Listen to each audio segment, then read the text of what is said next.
Hello everyone, सभी बड़ों को मेरा सादर प्रणाम, छोटों को ढेर सारा प्यार, आशीर्वाद और दुलार।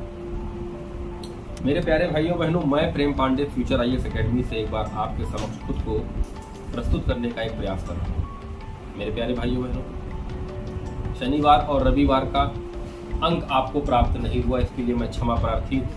उसके पीछे रीजन ये था यार कि मैं जहाँ पर अभी स्टे कर रहा हूँ, जहाँ पर मैं रह रहा हूँ, मेरे घर के ठीक सामने ही रामायण का पाठ हो रहा था, भगवान श्री रामचरितमानस जी का पाठ हो रहा था। इसके कारण आवाज़ इतनी ज़्यादा हो रही थी, भगवान का मंत्रोच्चारण इतना ज़्यादा हो रहा था। इसकी वजह से मैं वीडियो बनाने में मैंने 2 बार कोशिश की, लेकिन मैं असमर्थ था। मेरे प्यारे भाइयों बहनों, आप लोग इस चीज़ के लिए मुझे क्षमा करिए, क्योंकि मैं जो बातें आपसे करना चाहता था 2 दिनों में, वो बातें मैं आपसे कर भी नहीं पाया। तो आज मैं आपसे कुछ बातें करना चाहता हूँ। आज हम लोग पढ़ाई की बातें नहीं करेंगे, आज हम लोग आपस में बातें करेंगे उन चीज़ों पर, उन फोकस पर, जो आने वाले समय में समय समय पर जो चीज़ें हमें आहत करती हैं, जो चीज़ें हमें आघात पहुँचा सकती हैं, जो लोग हमें आघात पहुँचा सकते हैं, ऐसे लोगों से हमको दूर रहना चाहिए। जैसे आप देखते हैं कि आपके अगल बगल ऐसे लोगों का झुंड और जमावड़ा होता है, जो खाते भी आपका है, बैठते भी आप ही के पास है, और आप ही की पीठ पीछे या आपके ही 10 कदम आगे बढ़ने पर आपकी हो रहेगा। समाज में अगर आपको सफलता की सीढ़ी को पार करना है या सफलता की सीढ़ी पे चढ़ते हुए अपने लक्ष्य को प्राप्त करना है, तो सबसे पहले आप अपना लक्ष्य निर्धारित करें। क्योंकि जिसके जीवन का लक्ष्य निर्धारित नहीं होता है प्यारे भाइयों बहनों, वो आदमी आप समझ लीजिए बिना लक्ष्य विहीन मनुष्य का जीवन होते हुए मृत्यु के समान है। तो लक्ष्य बनाइए और अपने लक्ष्य पर आप फोकस हो जाइए, और फोकस जब अपने लक्ष्य पर आप पूरी तरीके से हो जाएंगे, विश्वास करिए कि आपके पास ऐसे लोगों का जमावड़ा लगेगा ही नहीं, जो आपकी पीठ पीछे आपकी ही बुराई करते हो और आपकी सफलता से अंदर ही अंदर जलन की भावना रखते हो। ऐसे व्यक्ति आपका कुछ कर नहीं सकते, ऐसे व्यक्ति आपके लिए कुछ, आपका रोआ भी, आपका जो रोया है ना शरीर का, उसको भी नहीं हिला सकते। ऐसे व्यक्ति आपका कुछ नहीं कर सकते। लेकिन जब आप किसी थर्ड पर्सन से सुनेंगे कि आपको ये कहा जा रहा था, वो कहा जा रहा था, तो उस वक्त आपको तकलीफ होगी, और वो जो तकलीफ होगी ना, वो आपका समय लेके जाएगी। आप कितने देर तक, कितने समय तक आप यही चीज सोचते रहेंगे, मैंने इसके लिए ये किया, इसलिए मुझे ये किया। तो हमको ऐसे लोगों के बारे में सोचने का समय क्यों देना चाहिए, ऐसे लोगों को समय क्यों दें हम। मैं ये नहीं कह रहा हूं कि आप ऐसे लोगों से दुश्मनी कर लीजिए, लड़ाई कर लीजिए, उनको मार दीजिए, मत मारिए, मत कीजिए, लेकिन अपने लक्ष्य की तरफ बढ़िए और ऐसे मित्र बनाइए जो लक्ष्य में, आप जब लक्ष्य की तरफ बढ़ रहे हो तो वो मित्र आपकी मदद कर सके, आपकी सहायता कर सके। अपना एक ग्रुप बनाइए और उस ग्रुप में 7-8 बच्चे, जितने भी भाई बहन मेरे उस ग्रुप में जुड़ना चाहते हैं, जुड़ जाइए, और उस ग्रुप में अपने लक्ष्य की बातें होंगी। आप जब भी आप बात करोगे, अपने लक्ष्य की बात करोगे, यदि आपको कहीं घूमने जाना है तब भी आप सब साथ में जाओगे, हर तरफ सकारात्मकता ही होगी।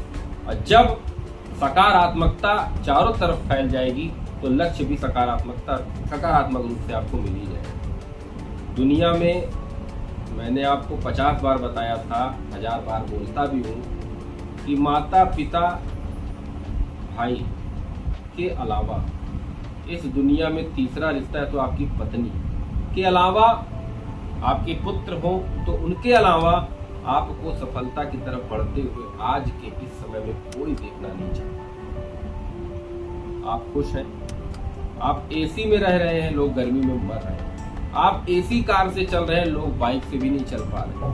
तो नहीं चल पा रहे हैं तो वो आपका कुछ कर नहीं लेंगे, लेकिन आपके ऊपर तमाम प्रकार के मिथ्या आरोपित चीजों को आपके ऊपर थोपेंगे। समाज में आपकी छवि को बिगाड़ने का एक प्रयास करेंगे। लेकिन एक कहावत कही है, जब हाथी चलती है तो कुत्ते भौंकते हैं। तो क्या हाथी पलट के कुत्तों को मारती है? नहीं, क्योंकि हाथी ये जानती है कि मैं चल रही हूँ, ये कुत्ते तो मेरे पूंछ के भी बराबर नहीं है, ये मुझे कभी कोई नुकसान नहीं पहुंचे। जिस प्रकार प्रधानमंत्री श्री नरेंद्र मोदी जी आज सत्ता में है, पिछली बार भी सत्ता में थे, उसके पिछली बार भी सत्ता में थे, तो क्या वो विपक्ष के एक एक व्यक्ति को टारगेट कर रहे हैं? नहीं, वो अपनी मेहनत अपने मेहनत के द्वारा अपने आप को सत्ता में आज काबिज कर रहे हैं। अगर उनका एक सूत्रीय काम यही होता कि विपक्ष के लोगों को टारगेट करना, तो वो अच्छे अच्छे कार्य जो आज कर रहे हैं क्या वो कर पाते?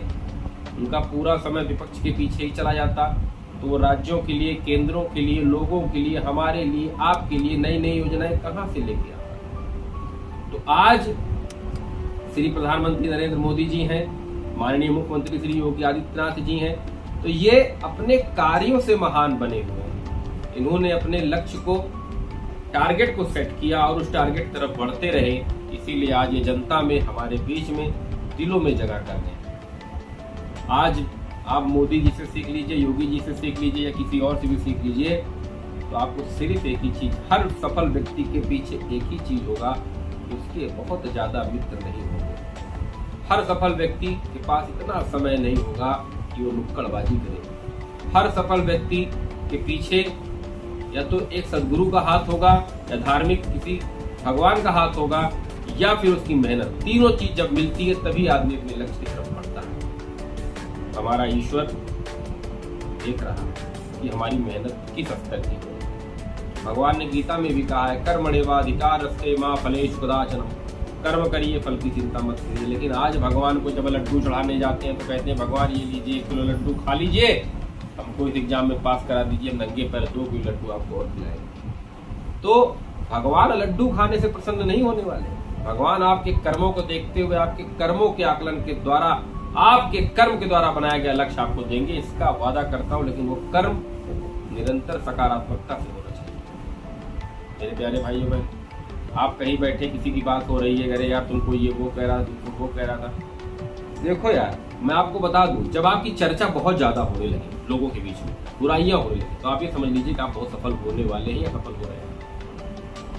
प्रधानमंत्री श्री नरेंद्र मोदी जी का पेपर में देखिए, विपक्ष कुछ न कुछ टांग खींचता रहता है। क्यों? क्योंकि सफल हो रहे हैं ना वो। एक मरे हुए आदमी को कोई बात करता है क्या? एक मरे हुए व्यक्ति कोई बात करता है क्या?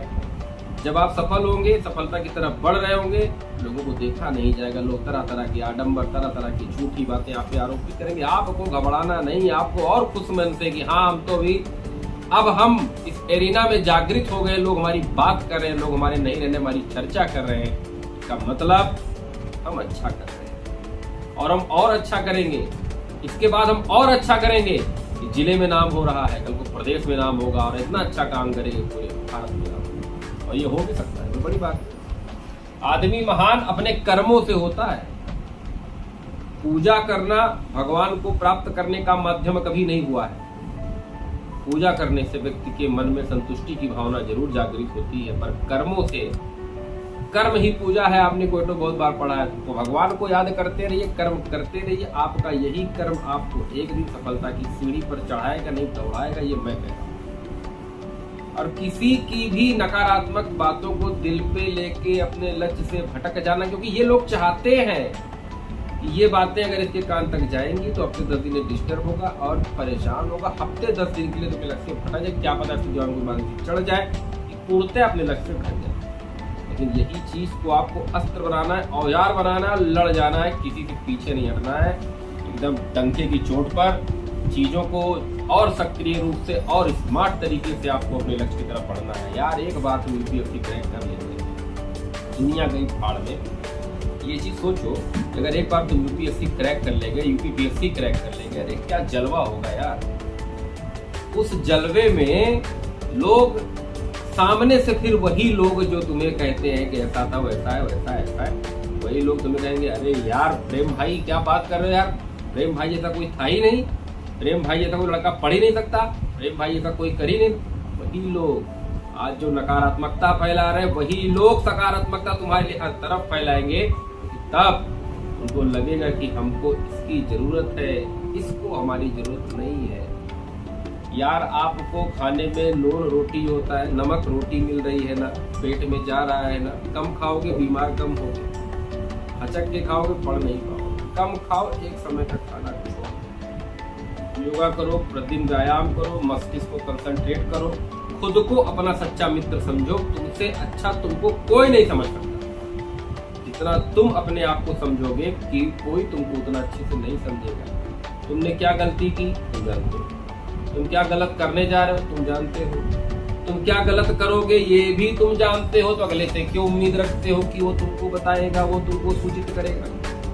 तो किसी के भरोसे और किसी के लिए यदि हम कोई कार्य किसी के लिए करते हैं तो किसी में ही रह जाता है। ये कार्य तुमको खुद के लिए करना है, ये लक्ष्य तुम्हें खुद के लिए निर्धारित करना है, ये लड़ाई तुम्हारी है और तुम्हें इसे लड़ना है, और लड़ने के बाद अपनी जीत को सुनिश्चित करना ये तुम्हारा कर्तव्य है।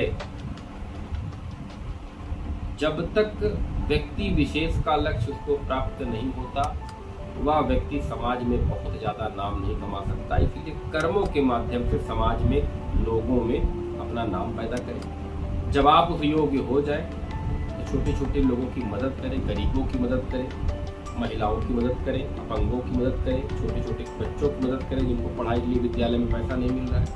आप ऐसे गरीब लोगों की, जरूरतमंदों की मदद करें जिनको जरूरत सच में है। तो मेरे प्यारे भाइयों बहनों, ये संभव कब होगा? जब आप योग्य होंगे तभी तो मदद करेंगे। अभी तो आप खुद मदद ले रहे हैं तो मदद कैसे कर पाएंगे? तो आशा करता हूँ कि आपको ये बात समझ में आई होगी और उस दिन का टॉपिक सीबीसी का आपको क्लियर हो गया होगा। आप जो लोग सीबीसी की वीडियो नहीं देखे, बहुत दैनिक भाषा में मैंने समझाने का प्रयास किया, वो जाए पीछे सीबीसी का वीडियो देखें। कल का अंक होगा, 2 तारीख का अंक नहीं होगा। मैं आपको सूचित कर दूं कि Indian Olympic Association, World Taekwondo Association, मैं प्रेम पांडे का खिलाड़ी हूं और नेशनल ताइक्वांडो का pioneer award, best martial artist का अवार्ड, बेस्ट नेशनल प्लेयर का अवार्ड, ये सारा अवार्ड आपके भाई को मिला है। और 2 तारीख को मुझे hotel Ellora royal cafe Lucknow में 2 अगस्त को ये अवार्ड द्वारा सम्मानित किया जाएगा। ये आप ही लोग का प्यार और आशीर्वाद है कि आज मैं अपने आप को इस योग्य समझ रहा हूँ कि भारत के महामहिम father of taekwondo in India का जिम्मी आर जगत्यानी जी का मैं स्टूडेंट हूँ। टाइगर श्रॉफ आपने सुना होगा, ये उनके भी टीचर हैं और मार्शल आर्ट को, ताइक्वांडो को भारत में लेके आने वाले जन्मदाता है ये। इन्होंने शाहरुख खान को भी सिखाया है, टाइगर श्रॉफ को भी सिखाया है, मिथुन को भी सिखाया है, बहुत सारे लोगों को सिखाया है।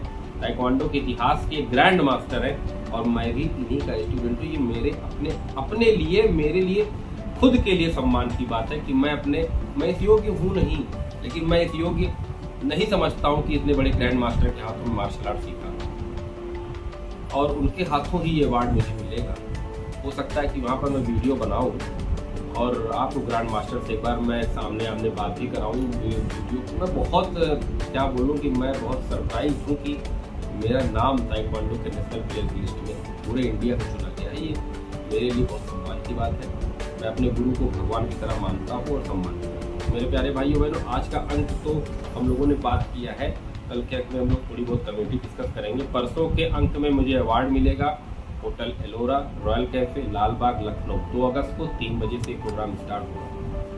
तो मैं अवार्ड लेने के बाद अगर मेरे पास टाइम रहा तो मैं ग्रैंड मास्टर जिम्मी सर के साथ एक वीडियो जरूर शेयर करूँगा यूट्यूब पर। तो मेरे प्यारे भाइयों बहनों, आशा करता हूँ कि सफलता की सीढ़ी पर लगातार आप लोग चढ़ते जाइए बिना किसी को रोके, और जहाँ रुकिएगा पीछे पलट के ये वीडियो रिवर्स करके देख लीजिएगा। आपको लगेगा कि हाँ प्रेम भाई, प्रेम सर, जो भी आप मुझे कहते हो, जो भी आप सम्मानजनक शब्द मेरे लिए यूज करते हो, वो समझ लीजिएगा इस दुनिया में कोई किसी का नहीं है। जो कुछ है आप अपने लिए, तो आप अपने लिए जीना शुरू कर देंगे या अपने लिए कार्य करना शुरू कर देंगे तो धीरे धीरे आपकी पूरी फैमिली सुधर जाएगी, सकारात्मक हो जाएगी। बस इसी आशीर्वाद के साथ मैं आज का ये अंक यही समाप्त कर रहा हूँ। जय हिंद, जय भारत।